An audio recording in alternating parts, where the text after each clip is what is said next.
Chapter 14.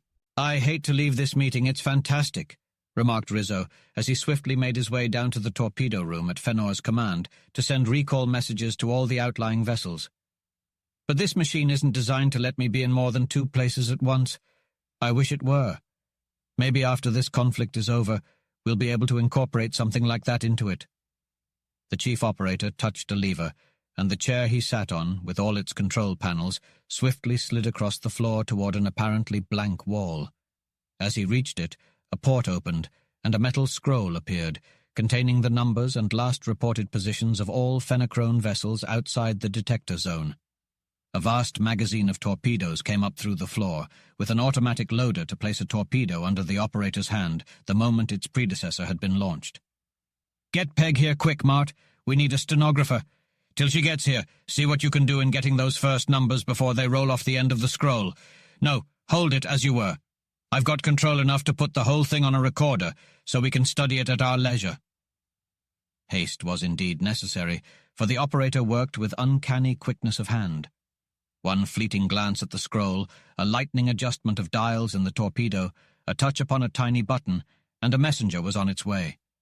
But quick as he was, Rizzo's flying fingers kept up with him, and before each torpedo disappeared through the ether gate, there was fastened upon it a fifth-order tracer ray that would never leave it until the force had been disconnected at the gigantic control board of the Norlaminian projector.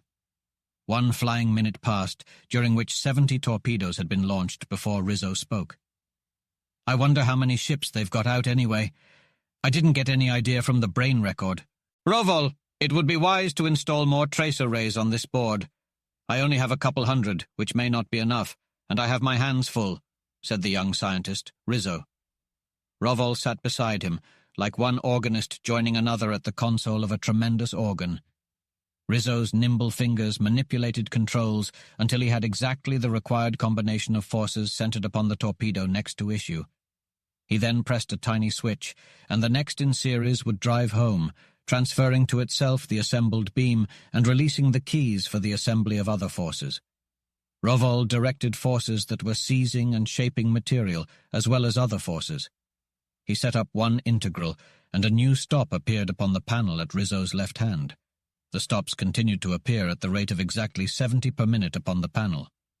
Rovol then leaned back in his seat, and the red-topped stops continued to appear. "That is better, son. Never forget that it is a waste of energy to do the same thing twice with your hands, and if you know precisely what is to be done, you need not do it with your hands at all. Forces are tireless, and they neither slip nor make mistakes," said Rovol. "Thanks, Rovol. I'll bet this lesson will make it stick in my mind, too," replied Rizzo. "You are not thoroughly accustomed to using all your knowledge as yet. That will come with practice, however, and in a few weeks you will be as thoroughly at home with forces as I am," said Rovol. "Hope so, Chief, but it looks like a tall order to me," said Rizzo. Finally, the last torpedo was dispatched, and Rizzo moved the projection back up into the council chamber, finding it empty.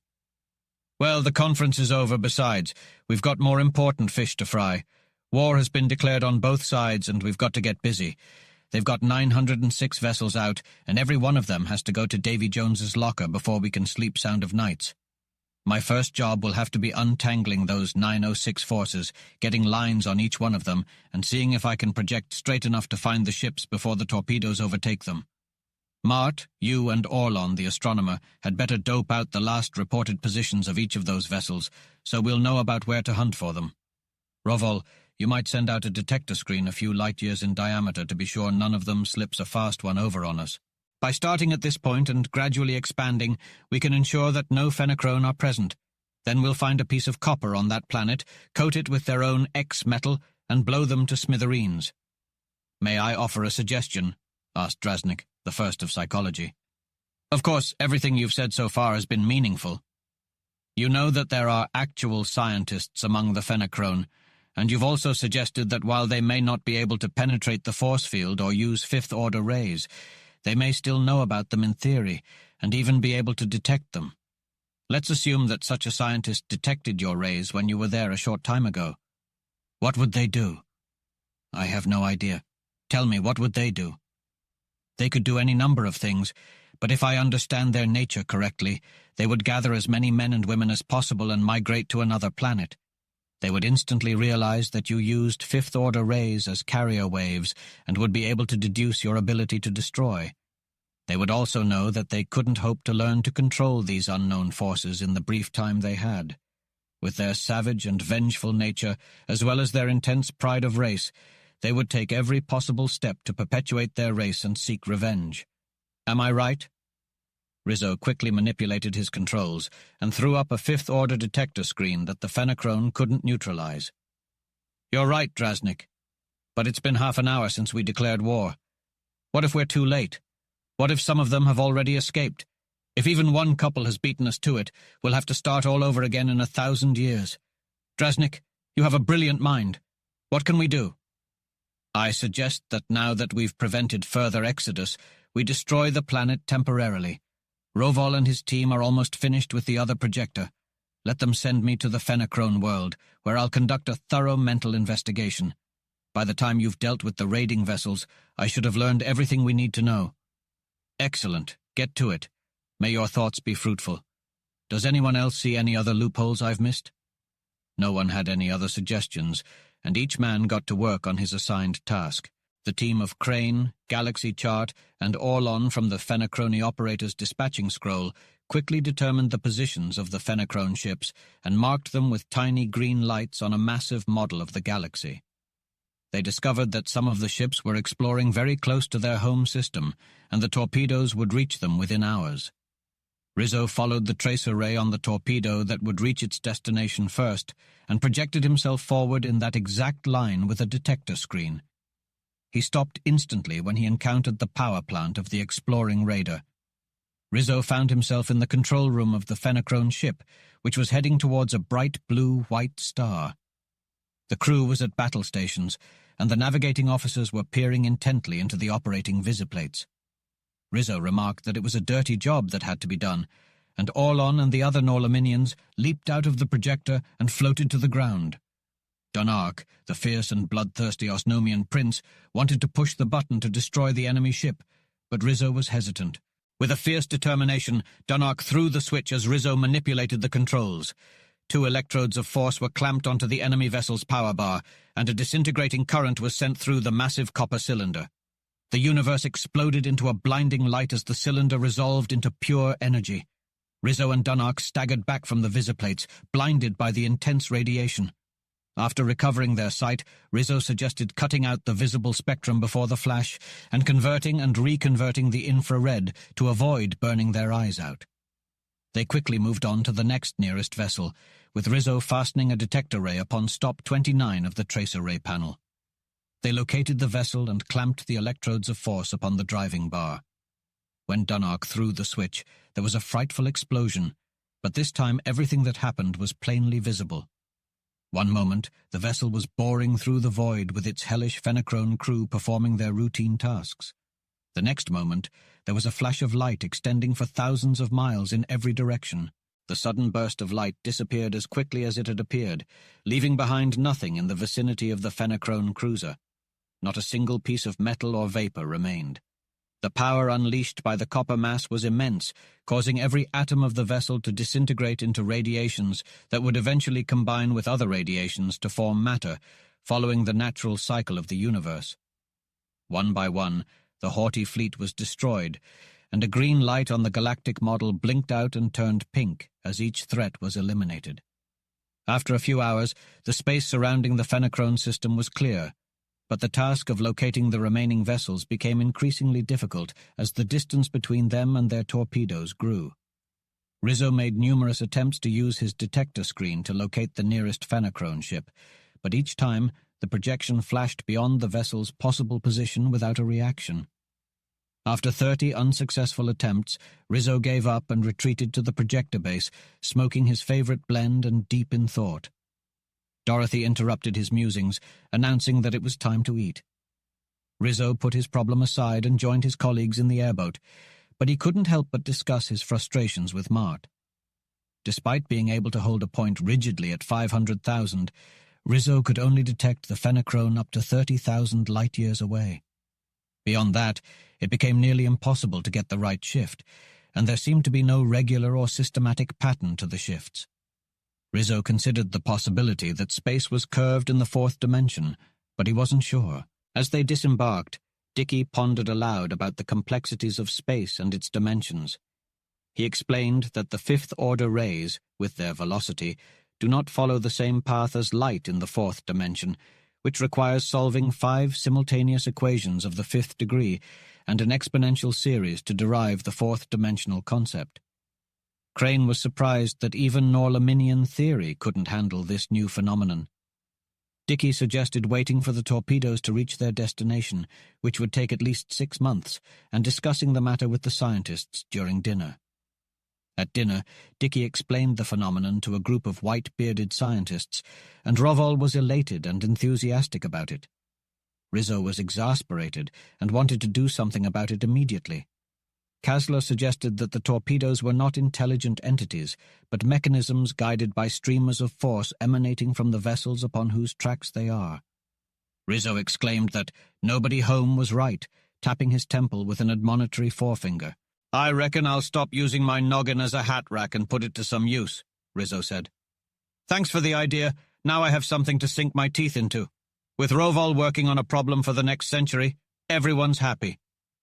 Crane was amazed. "How does that help matters?" he asked. "I thought your detector screens would have found any guiding beams if they were present." "The ordinary bands, sure, but there are many trace arrays that aren't reactive to my screen. It's designed for speed and automatic arrest when in contact with a power bar. It wouldn't react to the minute energy of the beams they'd use." Kasler's right. They're steering their torpedoes with trace arrays of almost infinitesimal power, amplified in the torpedoes themselves. That's how I do it. It may take some time to set up the apparatus, but we'll get it. Then we'll outrun those birds so fast that their ankles will catch fire, and we won't need the fourth-dimensional correction after all. When the bell rang for the next period of work, Rizzo and his co-workers were in the area of experiment, ready to begin. "How are you going about this, Dick?" Crane asked. "I'm going to examine the nose of one of those torpedoes first and see how it works. Then I'll build a tracer detector that can pick it up at high velocity.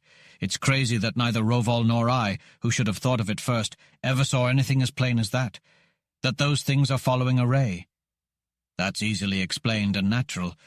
You were both too close to the problem, like the man in the woods who can't see the forest because of the trees," Crane said. "Yeah, there might be something to that," Rizzo agreed. While he spoke, Rizzo projected himself into the torpedo he had lined up the previous day. With the automatic motions set to hold him stationary in the tiny instrument compartment of the craft, now traveling at a velocity many times that of light, he got to work. A glance located the detector mechanism, a set of shortwave coils and amplifiers. A brief study made plain to him the principles underlying the directional loop finders and the controls that guided the flying shell along the path of the tracer ray. He constructed a detector made of pure force directly in front of the torpedo and adjusted the frequency of his own equipment until a meter on one of the panels indicated that his detector was in perfect resonance with the frequency of the tracer ray. He then moved ahead of the torpedo, following the guiding ray. "Guiding it, huh?" Dunark praised him. "Sort of. My directors out there aren't quite up to par, though. I'm having some trouble with control, so much so that if I go anywhere near full speed, I lose the ray. I think I can fix that with a little experimentation, though." He adjusted the controls, pressed a few more keys, and set one vernier, already at a ratio of 1,000,000 to 1, down to 10 million. He then increased his speed and found that the guides worked well up to a speed much greater than any phenochrome vessels or torpedoes had ever reached, but failed to hold the ray at anything approaching the full velocity possible with his fifth-order projector. After hours and days of work and study, during which hundreds of phenochrome vessels were destroyed, he became convinced that it was impossible to trace any ether wave at the velocity he desired. "I guess it can't be done, Mart," he confessed. "You see, it works fine up to a certain point, but beyond that, nothing doing. I've just figured out why, and in doing so, I think I've made a contribution to science. At velocities well below that of light, light waves are shifted a small amount. At the velocity of light, and up to a velocity not even approached by the phenochrome vessels on their longest trips, the distortion is still not serious, no matter how fast we want to travel. However, that relationship fails at velocities far below that of fifth-order rays. At only a very small fraction of that speed, the tracers I am following are so badly distorted that they disappear altogether, and I have to distort them backwards. That wouldn't be too bad, but when I get up to about 1% of the velocity I want to use, I can't calculate a force that will operate to distort them back into recognizable waveforms. That's another problem for Rovol to work on for another 100 years. That will, of course, slow down the process of clearing the galaxy of the Fenachrone, but at the same time, I see nothing to be worried about, Crane replied. You're working much faster than you could have by waiting for the torpedoes to arrive. The current state of affairs is quite satisfactory, I must say, gestured the man towards the galactic model.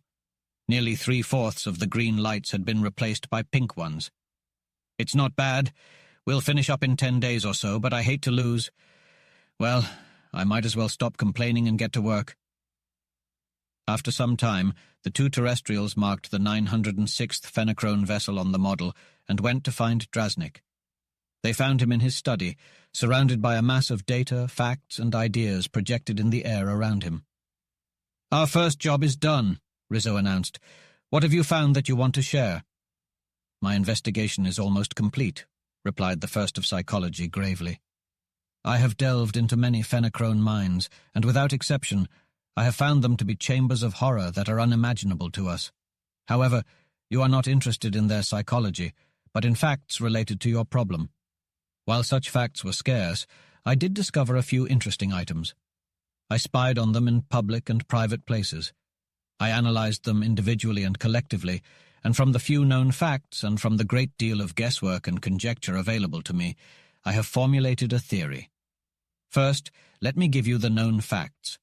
Their scientists cannot direct or control any ray that is not propagated through ether, but they can detect one such frequency or band of frequencies which they call infrarays, and which are probably the fifth-order rays, since they lie in the first level below the ether. The detector is a type of lamp that gives a blue light at the ordinary intensity of such rays as would come from space or from an ordinary power plant, but gives a red light under strong excitation. Okay, I understand that, said Rizzo. Rovol's great-great-great-grandfather had them. I know all about them, he encouraged Drasnik, who had paused with a questioning glance. I know exactly how and why such a detector works. We gave them an alarm, all right.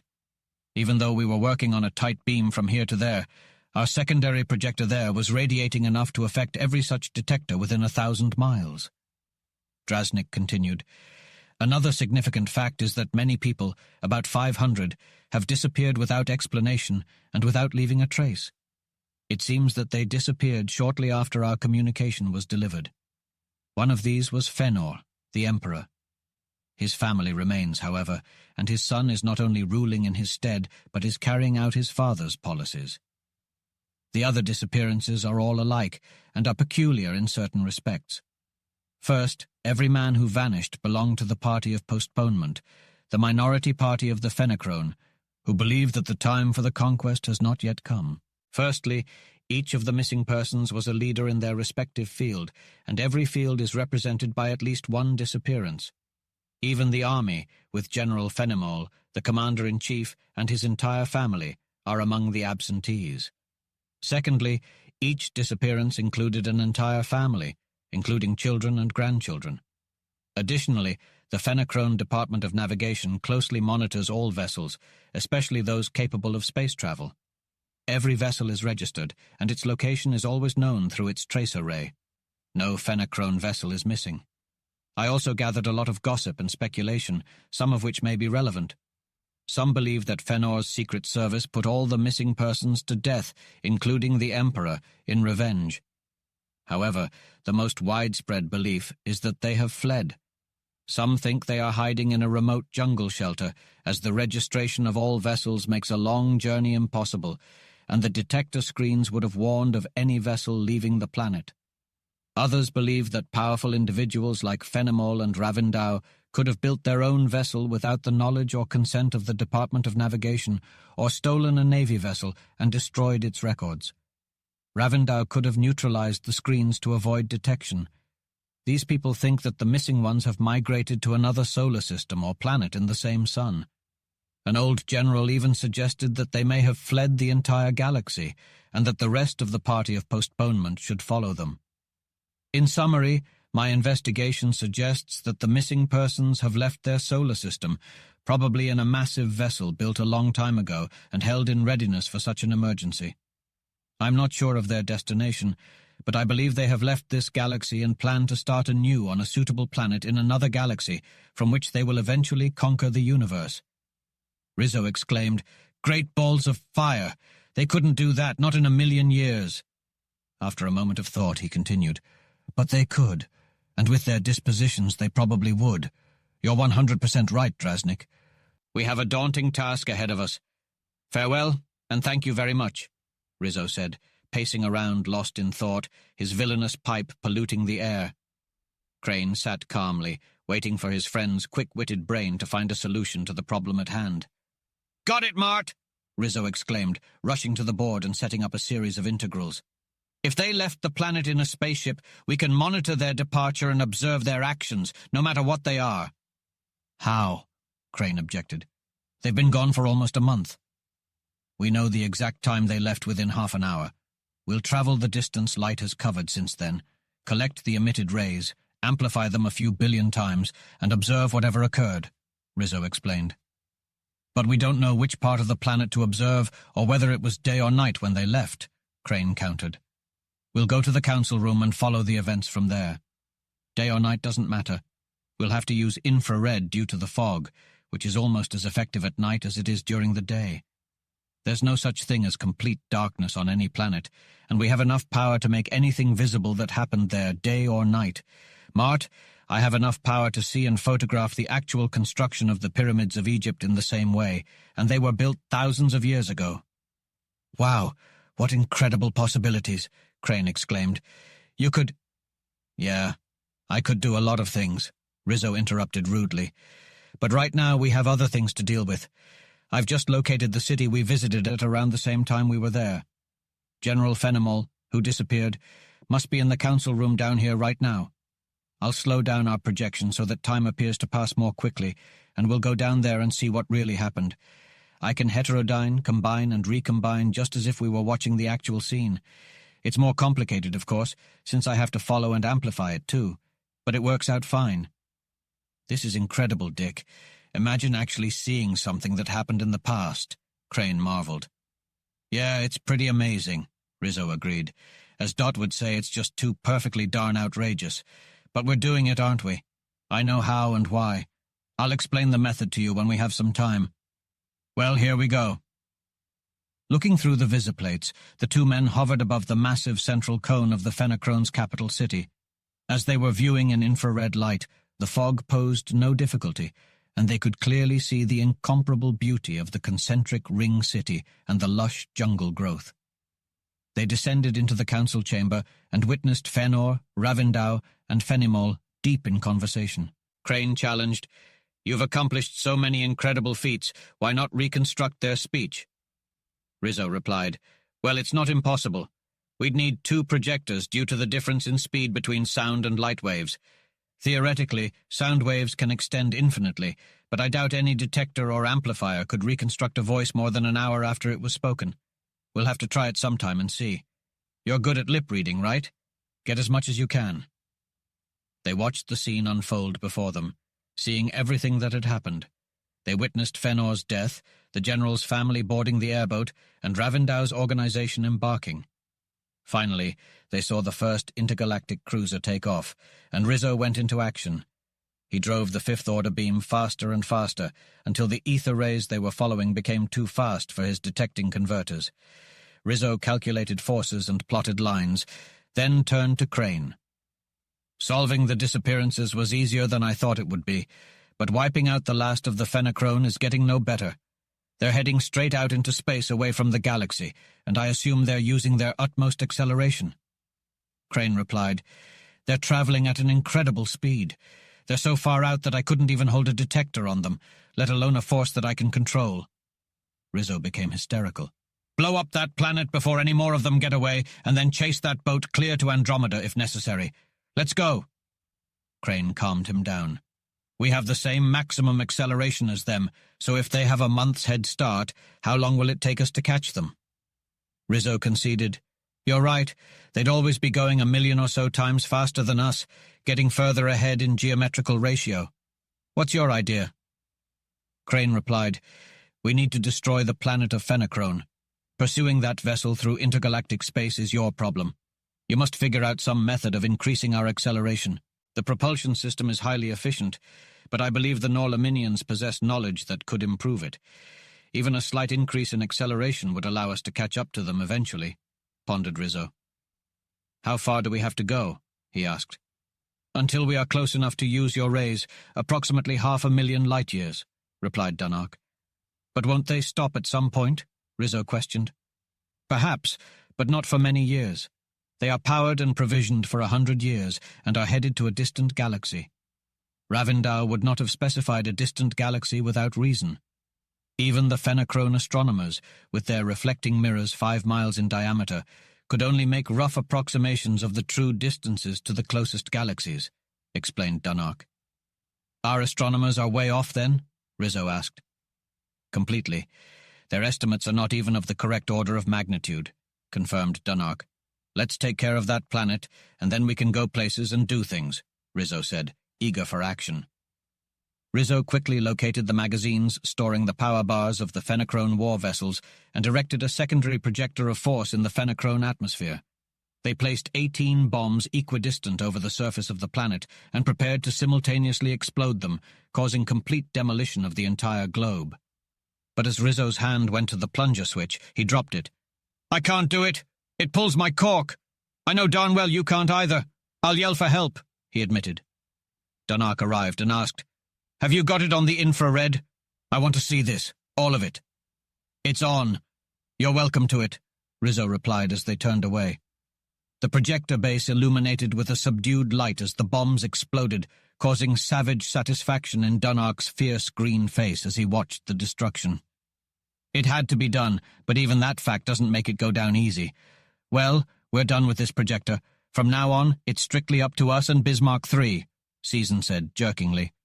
The group quietly boarded the airboat and set off towards their destination. Halfway there, Rizzo suddenly shouted with excitement. Mart, I've got it! We can give the Lark more acceleration without needing the help of all the mines of Norlamin. How? Mart asked. By using one of the heaviest metals as fuel. The power liberated is a function of atomic weight, atomic number, and density. But the fact of liberation depends on atomic configuration. Copper is the most efficient metal that can be decomposed under ordinary excitation. But with special exciters, we can use any metal we want. Osnome has unlimited quantities of the heaviest metals, including uranium. We'll have enough power to chase those birds all the rest of our lives. Rizzo quickly activated the forces required for the smelting and transportation of the enormous amount of metal necessary. As they boarded their aerial conveyance, the power bar in the projector behind them flared into violet incandescence under the load already put upon it by the new uranium mine in distant Osnome. The Bismarck lay stretched out over 2 miles of country, exactly as they had last seen her, but now she was one jointless, seamless structure of sparkling, transparent, purple inoson. They entered the control room, where a dozen of the aged, white-bearded students of Norlamin were grouped around a banked and tiered mass of keyboards. Rizzo knew this must be the operating mechanism of the extraordinarily complete fifth-order projector he had been promised. Ah, youngsters, you are just in time. Everything is complete, and we are just about to begin loading, said Rovol. Sorry, Rovol, but we'll have to make a couple of changes. We have to rebuild the exciter or build another one. Rizzo quickly explained what they had learned and what they had decided to do. Agreed Rovol. Uranium is a much more efficient power source, and you deserve congratulations for thinking of it. It may not have occurred to us, as the heavy metals in that highly efficient group are very rare here. Building a new exciter for uranium is a simple task, and the converters for the corona loss will require no change, since their action depends only upon the frequency of the emitted losses, not upon their magnitude. Did you suspect that some of the Fenachrone might lead us on a long chase? Dunark asked curiously. We have not given the matter a thought, my son, the chief of the 5 replied. As you grow older, you will learn not to anticipate trouble and worry. If we had thought and worried over the matter before the time had arrived, it would have been a waste of time. Our young friend Rizzo has avoided that difficulty in a truly scholarly fashion. "All set then, Rovol?" Rizzo asked, when the forces flying from the projector had built the compound exciter that would make it possible to disrupt the atoms of uranium. "The metal, enough of it to fill all the spare space in the hull, will be here tomorrow. You might give Crane and me the method of operating this projector, which I see is vastly more complex even than the one in the area of experiment." "It is the most complete thing ever seen upon Norlamin," replied Rovol with a smile. "Each of us installed everything in it that he could conceive of ever being of the slightest use, and since our combined knowledge covers a large field, the projector is accordingly quite comprehensive." Multiple headsets were donned, and from each of the Norlaminian brains there poured into the minds of the two terrestrials a complete and minute knowledge of every possible application of the stupendous force, control banked in all its massed intricacy before them. "Well, that's some outfit," exclaimed Rizzo in pleased astonishment as the instructions were concluded. "It can do anything but lay an egg, and I'm not a darn bit sure that we couldn't make it do that. Well, let's call the girls and show them around this thing that's going to be their home for quite a while." While they were waiting, Dunark led Rizzo aside. "Dick, will you need me on this trip?" he asked. "Of course, I knew there was something on your mind when you didn't send me home when you let Irvan, Carfon, and the others go back. No, we're going it alone, unless you want to come along. I did want you to stick around until I got a good chance to talk to you alone. Now will be as good a time as any. You and I have traded brains, and besides, we've been through quite a lot of grief together here and there. I want to apologize to you for not passing along to you all this stuff I've been getting here. In fact, I really wish I didn't have to have it myself. Get me?" "I understand," replied Dunark. "I'm way ahead of you. I don't want it, not any part of it. That's why I've stayed away from any chance of learning any of it, and the one reason why I am going back home instead of going with you. I have just enough intelligence to realize that neither I nor any other person of my race should have it. By the time we naturally grow up to it, we shall be able to handle it, but not until then." The two brothers with advanced brains shook hands firmly, and Dunark continued in a lighter tone. "It takes all kinds of people to make a world, you know, and all kinds of races, except the Fenachrone, to make a universe. With Mardinal gone, the evolution of Osnome shall progress rapidly, and while we may not reach the ultimate goal, I have learned enough from you already to speed up our progress considerably." "Well, that's that. Had to get it off my chest, although I knew you'd get the idea all right. Here are the girls, Sitar too. We'll show 'em around." Rizzo's first thought was for the ship's brain, the valuable neutronium lens in its thin, eternal jewel envelope, without which the beam of fifth-order rays could not be directed.